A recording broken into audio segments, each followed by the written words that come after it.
ಚಿತ್ರದುರ್ಗದಲ್ಲಿ ಮೃತ ರೇಣುಕಸ್ವಾಮಿಯ ಸಮಾಧಿಯ ನಾಮಫಲಕವನ್ನು ಯಾರೋ ಕಿಡಿಗೇಡಿಗಳು ಧ್ವಂಸ ಮಾಡಿರುವ ಘಟನೆ ಬೆಳಕಿಗೆ ಬಂದಿದೆ.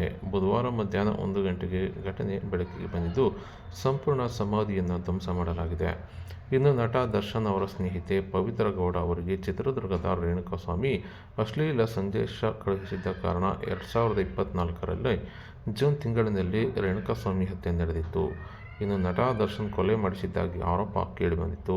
ಇನ್ನು ಈ ರೇಣುಕಸ್ವಾಮಿ ಹತ್ಯೆ ಕೇಸ್ ವಿಚಾರವಾಗಿ ಪ್ರಮುಖ ಆರೋಪಿಗಳಾದ ನಟ ದರ್ಶನ್, ಪವಿತ್ರ ಗೌಡ ಸೇರಿದಂತೆ ಇತರೆ ಗ್ಯಾಂಗ್ನ ಸಿಬ್ಬಂದಿಗಳು ಜೈಲು ಸೇರಿದ್ದಾರೆ.